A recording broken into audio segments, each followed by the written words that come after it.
ಈ ಮಂಗಳೂರಿನ ಬಜ್ಪೆ ಬಳಿ ಸುಹಾಸ್ ಶೆಟ್ಟಿ ಭೀಕರ ಕೊಲೆ ಆಯ್ತಲ್ಲ, ಈ ಕೊಲೆಯ ಪ್ರಕರಣದ ತನಿಖೆಯನ್ನು ಬೆನ್ನತ್ತಿರ್ತಕ್ಕಂಥವರಿಗೆ ಒಂದಷ್ಟು ಆಘಾತಕಾರಿ ವಿಚಾರ ಗೊತ್ತಾಗಿದೆ. ಯಾಕೆ ಆಘಾತಕಾರಿ ಅಂತ ನಾನು ಹೇಳ್ತಾ ಹೋಗ್ತೀನಿ ನೋಡಿ. 12 ಆರೋಪಿಗಳ ಬ್ಯಾಂಕ್ ಖಾತೆಗೆ ವಿದೇಶದಿಂದ ಫಂಡಿಂಗ್ ಆಗಿತ್ತಂತೆ. NIA ಅವರು ತನಿಖೆ ಮಾಡ್ತಾ ಇದ್ದಾರೆ. ಬ್ಯಾಂಕ್ ಖಾತೆ ವಿವರವನ್ನು ಸಂಗ್ರಹ ಮಾಡಿದ್ದಾರೆ. PFI ಜೊತೆ ಗುರುತಿಸಿಕೊಂಡು ವಿದೇಶದಲ್ಲಿರುವ ಕೆಲವರಿಂದ ಫಂಡಿಂಗ್ ಆಗಿತ್ತು. ಸ್ಥಳೀಯ ವ್ಯಕ್ತಿಗಳಿಂದಲೂ ಆರೋಪಿಗಳ ಖಾತೆಗೆ ಹಣ ರವಾನೆಯಾಗಿತ್ತು. ಹತ್ಯೆಯಲ್ಲಿ ಭಾಗಿಯಾಗಿದ್ದ ಕೆಲವರಿಗೆ ನಿಷೇಧಿತ PFI ನಂಟು. ಇದನ್ನು ಅಲ್ಲಿನ ಲೋಕಲ್ MLAಗಳು ಅವತ್ತೇ ಹೇಳಿದರು. ನಿಗೂಢ ವ್ಯಕ್ತಿಗಳ ಬಂಧನಕ್ಕೆ ಬಲೆ ಬೀಸಿದ್ದಾರೆ NIA ಅಧಿಕಾರಿಗಳು. ಅಂದರೆ ಅಲ್ಲಿಗೆ ಇದರ ಅರ್ಥ ಮತ್ತು ನೆಟ್ವರ್ಕ್ ನೋಡಿ. ಒಬ್ಬ ವ್ಯಕ್ತಿಯನ್ನು ಕೊಲ್ಲಬೇಕು ಅಂತಂದ್ಬಿಟ್ಟು ವಿದೇಶದಿಂದ ದುಡ್ಡನ್ನು ರವಾನೆ ಮಾಡ್ತಾರೆ ಅಂತಂದರೆ ಈ ಆ್ಯಕ್ಟಿವಿಸ್ಟ್ಗಳ ಆ್ಯಕ್ಟಿವಿಟಿ ಏನು ಅಂತಕ್ಕಂಥದ್ದು ಭಾರಿ ನಿಜಕ್ಕೂ ಆತಂಕದ ವಿಚಾರ ಇದು. ಈ ಬಗ್ಗೆ ಮತ್ತಷ್ಟು ಮಾಹಿತಿ ನನ್ನ ಕೊಲೀಗ್ ಸುಕ್ಪಾಲ್ ಅವರಿಂದ ಪಡ್ಕೊಂಡ. ಸುಕ್ಪಾಲ್, ಸುಹಾಸ್ ಶೆಟ್ಟಿ ಹತ್ಯೆಗೂ ಮುನ್ನ ಈ ಆರೋಪಿಗಳ ಖಾತೆಗೆ ವಿದೇಶದಿಂದ ಫಂಡಿಂಗ್ ಬಂದಿತ್ತಾ? ಯಾವ್ಯಾವ ದೇಶದಿಂದ ಬಂದಿತ್ತು? ಯಾರಿಂದ ಬಂದಿತ್ತು?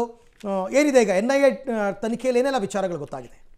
ಅರವಿಂದ್, ಈ ಒಂದು ಪ್ರಕರಣವನ್ನು NIAಗೆ ಕೊಡಬೇಕನ್ನುವಂಥದ್ದು ಹತ್ಯೆ ಆದ ದಿನದಿಂದ ಮಂಗಳೂರಿನಲ್ಲಿರುವಂಥ ಹಿಂದೂ ಕಾರ್ಯಕರ್ತರು, BJPಯ ಮುಖಂಡರುಗಳು ಒತ್ತಾಯಗಳನ್ನು ಮಾಡ್ತಾ ಇದ್ರು. ಕಾರಣ ಇಷ್ಟೇ, ಇದರಲ್ಲಿ ಈ PFI ಸಂಘಟನೆಯ ನೇರವಾದಂಥ ಕೈವಾಡ ಇದೆ. ಜೊತೆಗೆ ಇದಕ್ಕೆ ಫಂಡಿಂಗ್ ಮಾಡಿದವರು ಬೇರೆ ಇದ್ದಾರೆ, ಅದು ವಿದೇಶದಿಂದ ಫಂಡಿಂಗ್ ಆಗಿದೆ ಅನ್ನುವಂಥ ಒಂದು ಆರೋಪಗಳನ್ನು ಮಾಡ್ತಾ ಇದ್ರು. ಇದು ಕೇವಲ ಆರೋಪವಾಗಿ ಈಗ ಉಳಿದಿಲ್ಲ. ಇದು ತನಿಖೆಯ ಮುಂದುವರಿದ ಭಾಗವಾಗಿ ಇದೊಂದು ಕೆಲವೊಂದು ಸತ್ಯಗಳೀಗ ಹೊರಗೆ ಬರ್ತಾ ಇರುವಂಥದ್ದು.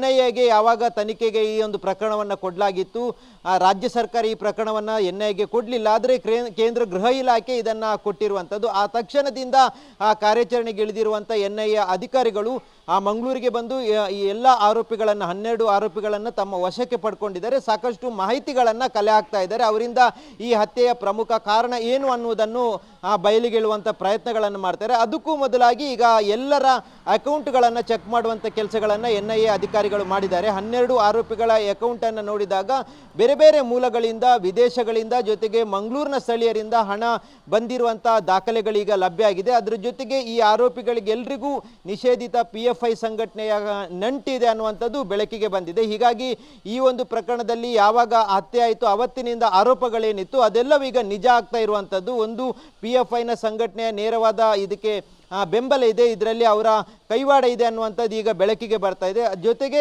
ಫಂಡಿಂಗ್ ಮಾಡಿದವರು ವಿದೇಶಿಗರು ಅನ್ನುವಂಥದ್ದು ಗೊತ್ತಾಗ್ತಾ ಇದೆ. ಅದರಲ್ಲೂ ಪ್ರಮುಖವಾಗಿ ದುಬೈ ಮತ್ತು ಸೌದಿ ಅರೇಬಿಯಾದ ಇರುವಂಥ ಉದ್ಯಮಿಗಳು ಇದಕ್ಕೆ ಒಂದು ಫಂಡಿಂಗ್ ಮಾಡಿದ್ದಾರೆ ಅನ್ನುವಂಥ ಒಂದು ಆಘಾತಕಾರಿಯಾದಂಥ ಮಾಹಿತಿ ಈಗ ಬೆಳಕಿಗೆ ಬಂದಿರುವಂಥದ್ದು. Arvind, right Sukhpal, thank you. ತಮ್ಮ ಎಲ್ಲ ಮಾಹಿತಿಗಾಗಿ ಧನ್ಯವಾದ.